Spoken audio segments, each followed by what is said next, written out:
दोस्तों, मेरे चैनल पर आप सभी का बहुत बहुत स्वागत है। अक्सर हम किचन में छोटी छोटी सी चीजों को लेकर के अटक जाते हैं। तो दोस्तों, ऐसे ही किचन के कुछ टिप्स और ट्रिक्स लेकर के मैं आपके सामने हाजिर हूँ। तो आगे बढ़ने से पहले आपसे रिक्वेस्ट है कि अगर आपको मेरा चैनल पसंद आ रहा है तो प्लीज मेरे चैनल को सब्सक्राइब कीजिए, लाइक कीजिए और ज्यादा से ज्यादा लोगों के साथ शेयर कीजिए। तो चलिए आगे बढ़ते हैं। तो दोस्तों, सबसे पहला जो मेरा टिप है वो है सरसों के तेल को लेकर। हम सभी जानते हैं कि सरसों का तेल बहुत हेल्दी होता है और हमें इसको अपने खाने में ज़रूर से प्रयोग करना चाहिए। लेकिन अक्सर इसके साथ प्रॉब्लम क्या होती है कि बड़े लोगों को तो छोड़ दिया जाए, लेकिन जो आज की यूथ है ना, युवा जनरेशन है और बच्चे हैं, उनको इसका जो स्मेल होता है, जो गंध होती है ना, वो पसंद नहीं आता है। तो इसके लिए क्या किया जाए, तो आप क्या कीजिएगा कि जब भी आप सरसों का तेल लेकर के आते हैं ना, तो उसको कढ़ाई में डालिए। इसमें आप थोड़ा सा गुड़ डाल दीजिए और गुड़ को धीमी आंच पर पकने दीजिए। जब गुड़ पूरा पक जाएगा तो इस तरह का ब्लैक होकर के ऊपर आ जाएगा। फिर आप गुड़ को निकाल दीजिए, तेल को छान लीजिए और फिर इस तेल में आप चाहे पकौड़े तलिए, खाना बनाइए, सब्जी बनाइए, आप सरसों के तेल की गंध बिल्कुल भी नहीं आएगी।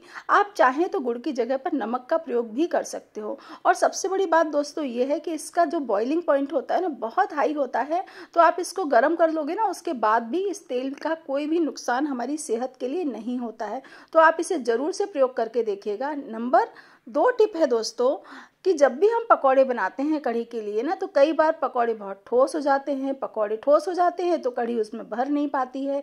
इसी तरह से जब हम भजिए बनाते हैं, प्याज के पकौड़े, आलू के पकौड़े बनाते हैं, तो हमारे पकौड़े अच्छे नहीं बनते हैं। तो यहाँ पर मैं आपको ट्रिक बता रही हूँ कि जब भी आप बेसन को लेते हैं ना, उसको अच्छे से फेंट लीजिएगा और फेंटने के बाद में आप एक कटोरी में पानी लीजिए, उसमें थोड़ा सा बेसन डालकर देखिए। अगर बेसन ऊपर आ रहा है, इट मीन्स कि आपका बेसन बिल्कुल तैयार है पकौड़ों के लिए। आपके पकौड़े क्रिस्पी बनेंगे, कढ़ी के पकौड़े बहुत अच्छे बनेंगे। तो इसमें आपको ना तेल डालना है, ना सोडा डालना है, कुछ नहीं डालना है। बस बेसन को थोड़ा सा फेंटने में टाइम तो लगता है 5 से 7 मिनट का। तो दोस्तों, ये बहुत अच्छा टिप है, आप ज़रूर से प्रयोग करके देखिएगा। नेक्स्ट टिप है दोस्तों कि हमारे यहाँ दिवाली में या भी जब भी कोई मेहमान आता है, अक्सर दिवाली में ना बहुत सारे एक जैसे डिब्बे इकट्ठे हो जाते हैं। जैसे कि ये पैक्ड गुलाब जामुन का डब्बा है, मेरे पास भी आया था दिवाली है, मैंने इसको रख लिया था। हाँ, रखने से पहले एक्सपायरी डेट ज़रूर देख लीजिएगा। अगर एक्सपायरी डेट ख़त्म हो रही है तो यूज कर लीजिए, नहीं तो रख लीजिए। इसकी एक्सपायरी डेट मार्च तक थी, तो मैंने सोचा इसको यूज किया जाए।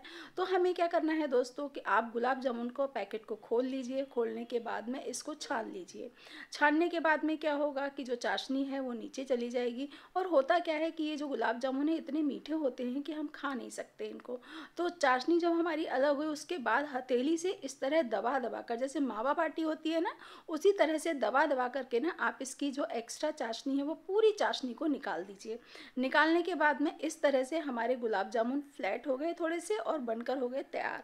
अब हमें क्या करना है, 1 लीटर दूध को हमने डाला है एक पैन में डालने के बाद में हमें इसको उबालना है जब तक इसमें कि 8-10 उबाल अच्छे से आ जाएंगे। तो इस और थोड़ा सा ये आधा हो जाएगा या यानी 75% के लगभग रिड्यूस हो जाएगा। तो इसमें थोड़ा सा मिल्क पाउडर डाल दीजिए और डाल दीजिए कंडेंस्ड मिल्क। अगर आपके पास मिल्क पाउडर नहीं है, कंडेंस्ड मिल्क नहीं है, तो इसे आपको ज़्यादा हटाना पड़ेगा। और अगर कंडेंस्ड मिल्क नहीं है तो केवल मिल्क पाउडर से भी काम चल जाएगा। फिर आप इसमें शक्कर ऐड कर सकते हैं। मैंने यहाँ पर कंडेंस्ड मिल्क डाला है और गुलाब जामुन ऑलरेडी मीठे हैं, तो शक्कर का बिल्कुल भी यूज नहीं किया है। और इस तरह से गुलाब जामुन के इसमें डालकर 2-3 लीजिए उबाल। और जब ठंडा हो जाएगा ना, तो आप इसमें क्या कीजिएगा कि इसमें आप डाल दीजिए थोड़ा सा गुलाब जल, नॉर्मल होता है। अगर रोज एसेंस है तो आप वो भी डाल सकते हैं।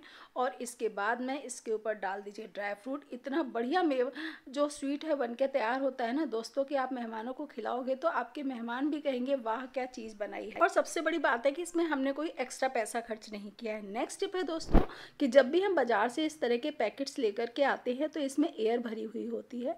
और जब हम इनको रखना चाहते हैं ना, तो ये डिब्बे में आते ही नहीं है इनमें, क्योंकि एयर के कारण ये फूले हुए रहते हैं। तो हमें क्या करना है, सिंपल सा एकदम पतला वाला सा सेफ्टी पिन लीजिए, इसमें थोड़ा सा अंदर घुसा दीजिए, यानी होल कर दीजिए। बहुत मामूली सा होता है, तो हमारे पैकेट्स जो है वो सीलते भी नहीं। अब देखिए, इस तरह से दबा दबा कर ना आप इसकी पूरी एयर को निकाल दीजिए। इसके बाद में जो हमारा पैकेट है एकदम पतला हो जाता है और फिर एक ही डिब्बे में आप कई सारे पैकेट्स रख सकते हैं। देखिए इस तरह से। तो दोस्तों, ज़रूर से प्रयोग करके देखिएगा, आपको ज़रूर पसंद आएगा। नेक्स्ट टिप है दोस्तों कि जब भी हम इस समय बाजार में ना, अंगूर का सीजन बहुत अच्छा चल रहा है, अंगूर खूब मार्केट में आ रहे हैं। लेकिन इनके साथ प्रॉब्लम क्या होती है कि जब भी हम इनको लेकर के आते हैं ना, तो ये इसमें से आधे से तो खराब ही हो जाते हैं। तो हमें क्या करना है, इनको अच्छे से तोड़ लीजिए, धो लीजिए। धोने के बाद में इनको चलनी में रख करके पानी एक्स्ट्रा निकाल दीजिए। फिर किसी कॉटन की टॉवल पर इनको रखिए। रखने के बाद में इनको अच्छे से पोंछ लीजिए और पोंछने के बाद में किसी भी डिब्बे में भर करके रख दीजिए। और दोस्तों, यदि आप ज़्यादा लेकर के आ रहे हो ना, तो हमेशा इनको 2 डिब्बों में रखिए, ताकि एक डिब्बा फ्रिज से बाहर निकले और दूसरा डिब्बा अंदर रहे और ये ज़्यादा ख़राब ना हो। तो बहुत काम का टिप है दोस्तों, ज़रूर से प्रयोग करके देखिएगा, आपको पसंद आएगा। नेक्स्ट टिप है दोस्तों कि हम बहुत सारे काम ऐसे करते हैं जिनमें स्टीम में हम पकाते हैं, जैसे इडली पकाते हैं, या हम भाप में कोई चीज़ उबाल रहे हैं, जैसे इस समय आंवला आ रहा है वो कर रहे हैं, या भाप में कई बार हम ढोकला बनाते हैं, कुछ बनाते हैं। तो आपको क्या करना है कि नीचे इसमें आप आलू डाल दीजिए, शकरकंद डाल दीजिए, अरबी डाल दीजिए, कोई चीज़ आपको डाल देंगे ना, तो आपके एक साथ 2-2 काम बहुत आसानी से हो जाएंगे। उस पानी में ही उबल कर तैयार हो, जैसे कि मैं आंवले की मुझे बनानी थी कैंडी, तो मैंने आंवले को बॉईल किया है और इसके नीचे मैंने डाल दिए थे आलू। मेरे आलू लगभग हाफ बॉईल बनकर के तैयार हो गए। देखिए, आंवला भी तैयार हो गया और आलू भी तैयार हो गया। अब इस आलू की मैं बना लूँगी सब्जी, या फिर मैं इसको थोड़ा सा ग्रेट करूँगी और मेरा काम बहुत आसान हो जाएगा। तो छोटा सा टिप है दोस्तों, लेकिन बहुत काम का है और बहुत ज़्यादा यूजफुल है, और पैसे भी बचते हैं, क्योंकि एक साथ हमने 2-2 काम कर लिए, तो गैस की जो एक्स्ट्रा बचत थी वो हो गई। तो दोस्तों, आप ज़रूर से प्रयोग करके देखिएगा। पसंद आए तो मुझे लाइक कीजिएगा, शेयर कीजिएगा और कमेंट बॉक्स में बताइएगा भी ज़रूर। नेक्स्ट टिप है दोस्तों कि कढ़ी तो आप सभी बनाते होंगे, लेकिन एक बार मेरे इस तरीके से बना करके देखिएगा। कढ़ी में आप डालिए हरी मिर्ची, हींग, मेथी दाना और राई। इसके बाद में ना हरी मिर्च ज़रूर डालिएगा, हरी मिर्च का, लेकिन अगर आप तीखा खाते हैं तो तीखी वाली मिर्च लीजिएगा, और अगर आप साधारण तीखा खाते हैं ना, तो कम तीखी वाली लीजिएगा। उसके बाद में डाल दीजिएगा हल्दी डालकर इसमें पानी डाल दीजिए, और जब पानी बॉईल हो जाएगा ना, तो दही और बेसन का जो हम घोल बनाते हैं ना, वो घोल इसमें डालिएगा। तब तक चलाइएगा जब तक कि कढ़ी में उबाल नहीं आ जाता है। एक बार इससे बना के देखिएगा, आपको फ्लेवर और टेस्ट दोनों ही अलग मिलेंगे।